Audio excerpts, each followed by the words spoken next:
இருந்தது, இல்லை கருடா ராம் தான் வந்துட்டு லாரன்ஸ் நடிக்க வேண்டிய கேரக்டர்? இல்லை சார், மாஸ்டர் எங்கள்கிட்ட சொல்லும்போது ஆல்மோஸ்ட் நாங்கள் படத்தை முடிச்சிட்டோம். பிரசன்ட் மீடியா எல்லாருக்கும் வணக்கம். படம் வந்து நீங்கள் எல்லோரும் பார்த்துருக்கீங்க, நல்ல ரிவ்யூ சொல்லியிருக்கீங்க, நன்றி. நீங்கள் தான் வந்து இந்த படத்தை மக்களுக்கு நல்லபடியாக சேர்க்கணும்.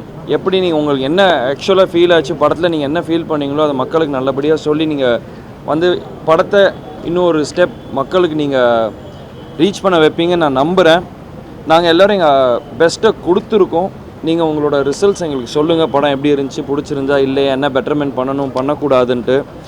அதே மாதிரி அப்பாவோட ஏஐ வந்திருக்கு படத்தில், அது நிறைய பேர் வந்து வீடியோஸ் எடுத்து போடுறாங்க, நிறைய பேர் பிடிச்சிருக்கு. ஸோ பார்க்காத ஆடியன்ஸ் நீங்கள் போய் அதை நீங்கள் தியேட்டரில் பாருங்கள், அது உங்களுக்கு கண்டிப்பாக பிடிக்கும்னு நான் நினைக்கிறேன்.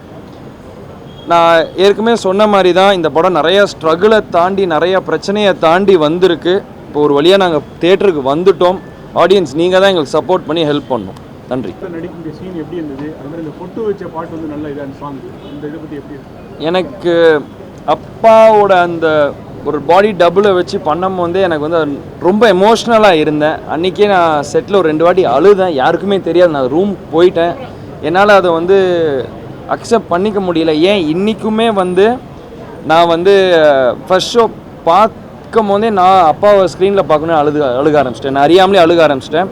வெளியே வந்து ப்ரெஸ் மீட் கொடுக்கும்போது நானும் சரி அண்ணனும் சரி கண்ட்ரோல் பண்ண முடியல, பிரேக் டவுன் ஆயிடுச்சு. அந்த எமோஷன் எங்களுக்கு இன்னும் இருக்குது, கஷ்டமாக தான் இருக்குது அப்பா எங்கள் கூட இல்லையேன்ட்டு. ஆனால் மேலேருந்து எங்களுக்கு ஆசீர்வாதம் பண்ணுறாருன்னு ஒரு நல்ல நம்பிக்கையில் நாங்கள் மூவ் ஆன் பண்ணி போயிட்டுருக்கோம்.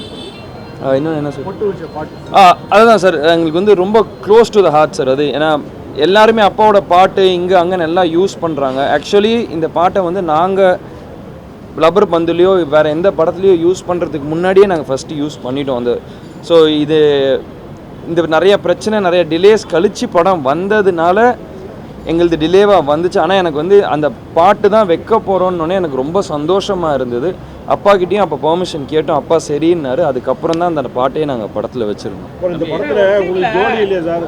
உங்களுக்கு படத்தில் ஜோடி இல்லை, அதை பற்றி என்ன ஃபீல் பண்ணுறீங்க? எனக்கு ஒன்றும் இல்லைங்க, எனக்கு யானை படத்தில் இருந்துச்சுன்னா யானை கூட தான் எனக்கு கதை. ஸோ எனக்கு அதுவே போதும்.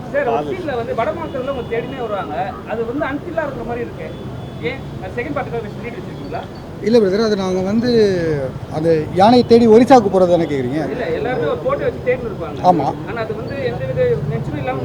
இல்லை, அது இன்டர்வல் பிளாக் ட்விஸ்ட்டுக்காக தான் அதை வச்சது. இன்டர்வல் பிளாக் ட்விஸ்ட்டுக்காக தான் வச்சது.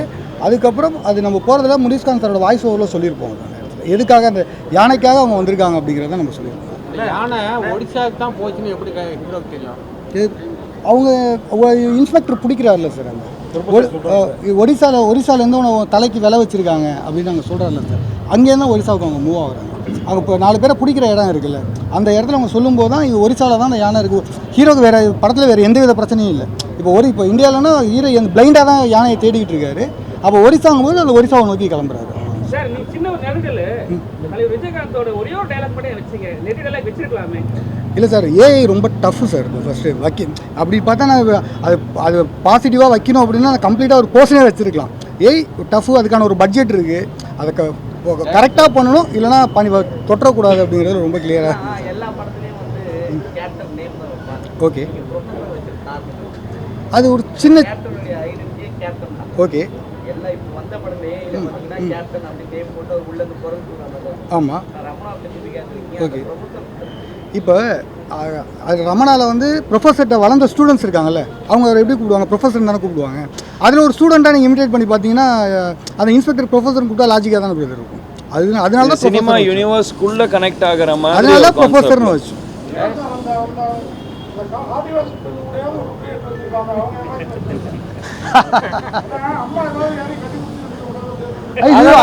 அதெல்லாம் ஒன்றும் இல்லைங்க.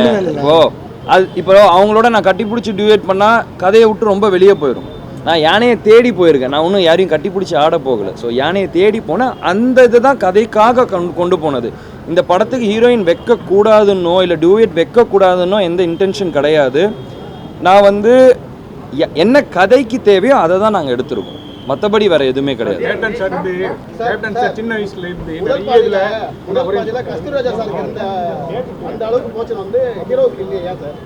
இல்லை சார், ஃபஸ்ட்டு எடுத்தோன்னு ஒரு நம்ம வந்து கதையோட பிளாட்டாக வந்து ஹீரோ வந்து சமாதானப்படுத்துகிற மாதிரி தான் இருக்கும். அவர் வந்து அந்த யானைக்கு மேலே உள்ள பாண்டிங்கை நம்ம சொல்லணுங்கிறது தான் ஒரு ஃபர்ஸ்ட் ஹாஃபில் கஸ்தூரிராஜா சாருக்கு கொஞ்சம் எலாபரேட்டாக இருந்தது. இல்லை நீங்கள் படம் பார்த்துட்டு வெளியே வர நிறைய ஆடியன்ஸ் சொன்னது என்னன்னு கேட்டிங்கன்னா ஹீரோ கஸ்தூரிராஜாவா இல்லை சண்முக பாண்டியனான்னு கேள்வி கேட்குறாங்க. இல்லை சார், அது கதைக்கு தேவைப்படும் போது தான் இருந்துச்சு. நாங்கள் வைக்கணுங்கிறதுல வைக்கவே இல்லை சார், எங்கேயுமே அது வைக்கணுங்கிற இடத்துல வைக்கவே இல்லை சார். நரபலி வந்து தமிழ்நாட்டிலேயே ஏகப்பட்ட இடத்துல குழந்தைங்கள பெரியவங்கள கொடுத்துருக்காரு அந்த காட்சி அமைப்பு. நான் இங்கேயே நடத்திருக்கேன். ஒரிசாவில் போய் இந்த காட்சி அமைப்பு பண்ணுறதுக்கு என்ன காரணம்? அது ஏனே நரபலி கொடுக்க போறாங்கன்னு சொல்றது வந்து இது இதுவரை இந்தியாவிலே இது மாதிரி இல்லை ஒரு ட்ரூ இன்சிடென்ட்டில் வந்து நடந்த ஒரு விஷயத்தை தான் எடுத்துகிட்டு வந்து வச்சுருக்கேன். இப்போ வந்து ஒரு உங்களுக்கு இப்போ சொந்த குழந்தையே கொடுக்குறாங்க போது அது வரும்போது தான் உங்களுக்கு ஷாக் ஆகுது. இது மாதிரி ஒரு இன்சிடென்ட் நடந்தது, அது வந்து பெருசாக ஃபோக்கஸ் ஆகலை. அதனால தான் ட்ரூ இன்சிடென்ட், அந்த கிளைமேக்ஸ் வந்து ட்ரூ இன்சிடென்ட்டான ஒரு ஈவெண்ட் தான் அது. லாரன்ஸ் நடிக்கிறதா சொன்னார் இல்லைங்களா அந்த டைத்தில்? நீங்கள் இந்த படத்துக்கு அணுகுனீங்களா இல்லை அவருக்கு எந்த கேரக்டர் கொடுக்குறதா இருந்தது இல்லை கருடா ராம் தான் வந்துட்டு லாரன்ஸ் நடிக்க வேண்டிய கேரக்டர்? இல்லை சார், மாஸ்டர் எங்கள்கிட்ட சொல்லும்போது ஆல்மோஸ்ட் நாங்கள் படத்தை முடிச்சிட்டோம். மாஸ்டர் என்னை கூப்பிட்டு பேசினார். பேசி அப்போ ஒரு சின்ன ஒரு முயற்சிகளும் போயிட்டு இருந்துச்சு. டேட் இஷ்யூஸ்னால அது கரெக்டாக செட் ஆகலை. ஹீரோவுக்கு அடுத்த படம் இருந்துச்சு, லுக் சேஞ்சஸ் நிறையா இருந்துச்சு. சண்முகப்படுத்தார் இப்போ அப்பா வந்து ஏற்கனவே இந்த படத்தை பார்த்து ஃபைட்லாம் பார்த்தாருன்னு சொன்னீங்க. அது எந்த ஃபைட் இதில் பார்த்து? ஓப்பனிங் ஃபைட்டும் அந்த பொட்டு வச்ச தங்க கூட வருது இல்லையா, இந்த 2 ஃபைட்டு தான் பார்த்தேன். ஏன்னா இந்த 2 ஃபைட்டு தான் நாங்கள் ஃபஸ்ட்டு ஷெட்யூலில் எடுத்து முடிச்சிட்டோம். இந்த 2 ஃபைட் தான் அப்பா பார்த்தோம். ரொம்ப பிரமாதமாக இருக்கு. ஆனால் இதே ஸ்டைலில் கொஞ்ச நாளைக்கு முன்னாடி ஒரு படம் வந்து ஆர்வம் ராஜபேமா கொஞ்சம் கூட கதை வித்தியாசமே இல்லை. அதுவே நடுவழி தான். அதில் மந்திரி இல்லை சார், அது வந்து நான் இப்போ எங்கள் படமும் ஆரம்பிச்சுக்கிட்டு 2-2.5 வருஷம் ஆயிடுச்சு சார். இந்த படமும் நாங்கள் 2-2.5 வருஷமாக தான் பண்ணிகிட்டு இருக்கோம். ஓகே, அது வரத்துக்கு முன்னாடி எனக்கு எப்படி சார் தெரியாது? அந்த கதை எனக்கு தெரியாது சார். இல்லை சார், இது ஒரு ட்ரூ இன்சிடென்ட் சார். இது ஒரு ட்ரூ இன்சிடென்ட். இது நடந்த ஒரு ட்ரூ இன்சிடென்ட். அந்த டேரக்டர் வேறு மாதிரி அணுகிருக்கலாம், நான் வேறு மாதிரி அணுகிருக்கலாம் சார். இந்த கேப்டன் வந்து நடிகர் சங்கத்திலையும் சரி முன்னாடியும் சரி நிறைய சின்ன நடிகர்களுக்கு வளர்ந்த ஒரு ஆளுக்குலாம் உதவுனாரு. இந்த படத்தோட பப்ளிசிட்டிக்கு ஒரு கேஷுவல் ரிலீஸுக்கு முன்னணி நடிகர்கள்லாம் யாராவது ஹெல்ப் பண்ணாங்க? குறிப்பாக விஜய் சாருக்கு வந்து செந்தூரா பாண்டிக்கு வந்து கேப்டன் அவ்வளோ இது பண்ணாங்க.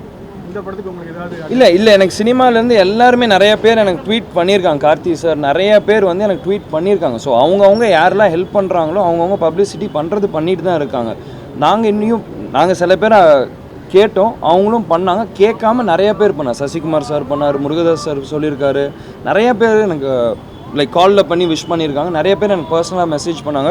அவங்களோட சோஷியல் மீடியாலையும் போட்டிருக்காங்க. ஸோ படம் பார்த்து மம்மி என்ன சொன்னாங்க? அண்ணன் வந்து காலையில் அழுதுட்டாரு, நீங்களும் அழுதுட்டீங்க. அம்மாவுக்கு வந்து படம் ரொம்ப பிடிச்சிருந்தது.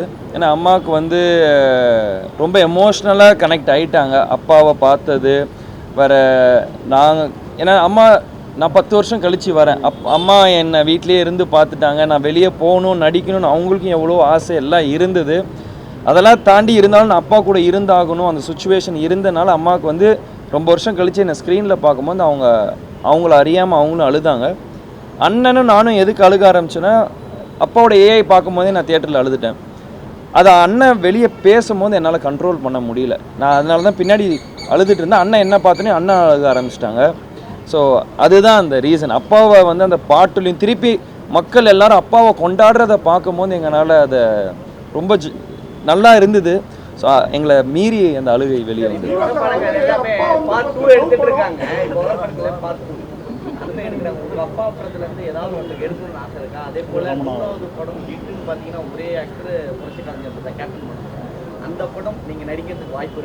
எதுங்க கேப்டன் பிரபாகரன் அது எனக்கு இப்போதைக்கு தெரியல. இப்போ நம்ம முருகதாஸ் சார் என் ஆடியோ லான்ச்சில் சொல்லியிருக்கு. எனக்கு எப்பயுமே நான் சொல்கிறது தான் 2 படம். ஒன்று ரமணா, சத்ரியன். இந்த 2 தான் எனக்கு எப்பயுமே நான் சூஸ் பண்ணுவேன். முருகதாஸ் சார் அதை நாங்கள் நல்லபடி நான் எப்பயுமே மைண்டில் வச்சுருந்தேன். என் ஆடியோ லான்ச்சில் அவரே சொல்லிட்டு போனார், எடுத்தால் ரமணா 2 நான் எடுக்க ரெடி, நீங்கள் ரெடி ஆகிட்டு வாங்கன்னாரு. அது நடந்தால் வெல் அண்ட் குட், நான் ரொம்ப சந்தோஷப்படுவேன்.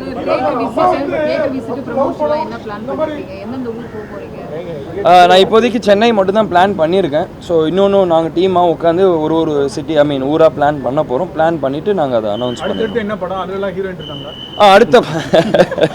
அடுத்த படத்தில் கொம்பு சீவின் பண்ணுறேன், அதில் ஹீரோயின் இருக்காங்க.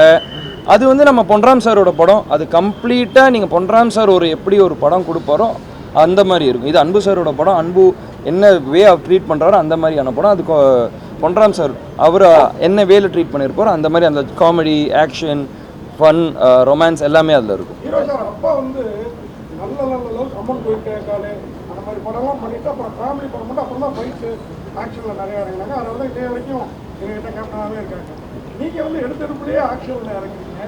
கொஞ்சம் லவ் படமும் பண்ணலாமே. எனக்குலாம் இந்த படத்தில் உங்களை அப்பா பார்த்த மாதிரி இருக்கப்போ கொஞ்சம் லவ் இருந்திருக்கலாம்னு தோணுச்சு. பண்ணுவேன், கண்டிப்பாக பண்ணுவேன். ரொம்ப வருஷம் கழிச்சு இப்போ தான் மொதல் படம் பண்ணியிருக்கேன். அடுத்தடுத்து வரும்போது லவ் வரும், காமெடி இருக்கும், எல்லாமே கலந்து தான் நான் பண்ண போகிறேன். ஆக்ஷன் ஹீரோன்னு நான் இது வரைக்கும் நான் சொன்னது கிடையாது. நான் வந்து எல்லாமே நான் ட்ரை பண்ண போகிறேன். லவ் பண்ணுவேன். இப்போ பொன்ராம் சார் படம் full and full through out comedy இருக்கும், லவ் இருக்கும், சின்ன ஆக்ஷன்ஸ் இருக்கும், அந்த மாதிரி தான் இருக்கும். அதுக்கு அடுத்தது இன்னொரு டேரக்டர்கிட்ட பேசிகிட்டு இருக்கேன். சைன் பண்ண உடனே அதை நான் சொல்கிறேன். அது வந்து ஒரு மாதிரி லவ் ஸ்டோரியாகவே போகும். ஸோ நான் எல்லாமே அதுக்கு ஏற்ற மாதிரி தான் பண்ணுறேன். ஃபுல் அண்ட் ஃபுல் ஆக்ஷன் நானும் பிளான் பண்ணலை. எனக்கு டைரக்டர் கதை சொல்கிறாங்க, எனக்கு பிடிச்சிருக்க கதைக்கு ஏற்ற மாதிரி நான் சூஸ் பண்ணுவேன். அப்பா மாதிரி வருஷத்துக்கு 10 படம் பண்ணுவீங்களா? ஒரு அது வந்து இல்லை, அது வந்து சசிகுமார் சார் ப்ராஜெக்ட்டுக்காக வளர்த்த முடியும் தாடி.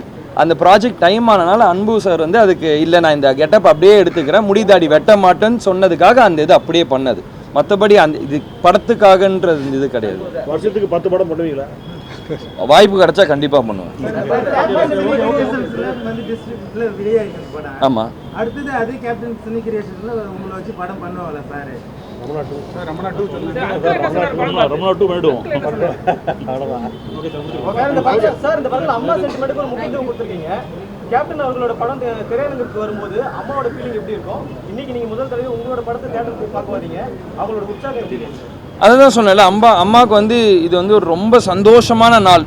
நான் அம்மாவை வந்து அப்பா இறந்ததுக்கப்புறம் இவ்வளோ சந்தோஷமாக நான் எனக்கு தெரிஞ்சு நான் பார்த்து ரொம்ப நாள் ஆச்சு. அம்மா நேற்று ஈவினிங் தான் ரொம்ப சந்தோஷமாக நல்லா ஜாலியாக சிரிச்சிட்டு இருந்தாங்க. எனக்கு தெரிஞ்சு அம்மா நேற்று நைட்டு தான் ரொம்ப நாள் கழித்து நல்லா தூங்குனாங்கன்னு நான் நினைக்கிறேன். ஸோ அம்மாவுக்கு வந்து இன்றைக்கி என் படம் ரிலீஸ் ஆனது அவ்வளோ ஒரு பெருமையான நாளாக அவங்க கருதுறாங்க. ஒரே படத்தில் நீங்கள் வந்து சம்பளம் வாங்காம தான் பண்ணேன் அப்படின்னு சொன்னீங்க. இதில் சில பேர் முன்னணி கூட நிறைய பேர் வரலை, சம்பளம் வரல, அவங்க பெரிய சார் இப்போ ஒன்றும் இல்லை சார், அதுக்கு யூனியன் ஒன்று இருக்குது. அதை பண்ணாமல் கியூப் ஓப்பன் ஆகாது. அது லிட்டரலி அது யார் எப்படி அந்த நியூஸ் வந்துச்சுன்னு எங்களுக்கு தெரில. இது அதுக்கு தான் செல்வமணி சார்னு ஒருத்தவங்க பக்கத்துலேயே உட்காந்துருக்காங்க. அப்படிலாம் இருந்தால் படத்தை ரிலீஸே பண்ண அலோவ் பண்ண மாட்டாங்க சார். நாங்கள் அந்நியார்னு ரொம்ப பாசமாக கூப்பிடுறோம் அம்மா. அதே மாதிரி உங்களுக்கு அந்நியார் எப்போ வர போகிறாங்க? அண்ணன் ஒருத்தர் இருக்கார் சார், நீங்கள் வேறு என்ன சார்? டைம் தான் சார். நாங்கள் எதுவுமே யாருக்குமே வேணான்னு சொல்கிறது இல்லை சார். நானும் ஏன் 8 வருஷம் படம் நடிக்கல, அது என் கையில் இல்லை, டைம் தான். ஸோ எப்போ டைம் கூடி வருதோ கண்டிப்பாக எல்லாமே நடக்கும் சார். டைரக்டர் வந்து நல்லா அவருடைய அந்த கிளைமேக்ஸ் காட்சியை வந்து நல்லா சிறப்பாக பண்ணியிருக்காரு. அதே ஒரு ப்ரொடியூசரும் சரி, அண்ணன் KKR அவரும் சரி, தாஸ் அவர்களும் எல்லாமே வந்து கூட இந்த படம் பண்ணி கொடுத்துருக்காங்க. இன்றைக்கி ப்ரெஷ் ஷோ போட்டிருக்கோம், நீங்கள் எல்லாம் பார்த்துருக்கீங்க. எப்படி கேப்டன் நீங்கள் சப்போர்ட் கொடுத்தீங்களோ அதே போல் எங்களுடைய ஹீரோ இப்போ யாரோ சொன்னாங்க, ஒரு பேர் டைட்டில் வச்சாங்க. யார் டைட்டில் வச்சது? என்ன டைட்டில்? இளைய புரட்சி கலைஞர். அது நீயே சொல்லு. நீங்கள் சொல்லுங்கள். அவர் டைட்டில் வச்சிருக்காரு. இவரெல்லாம் கேப்டனுடைய பழைய நண்பர்கள், எனக்கு நண்பர் அவர். இளைய புரட்சி கலைஞர் டைட்டில் வச்சுருக்காரு. அவருக்கு நன்றி தெரிவிச்சிருக்கோம். அது உண்மையாகணும். அந்த டைட்டில் வந்து உண்மையாகணும். நிறைய படங்கள் வரணும். எப்படி கேப்டன் வந்து நிறைய படங்கள் நடித்து ஏழை மக்களுக்கு நல்லது மாதிரி பண்ணி மக்கள் கொடுத்தாரோ அது மாதிரி வந்து சண்முக பாண்டியன் நிறைய படங்கள் நடிக்கணும். இந்த படத்தை வந்து மக்கள்கிட்ட சேர்க்க வேண்டியது உங்கள் கையில் தரேன் என்று கூறி விடைபெறுகிறேன். நன்றி, வணக்கம்.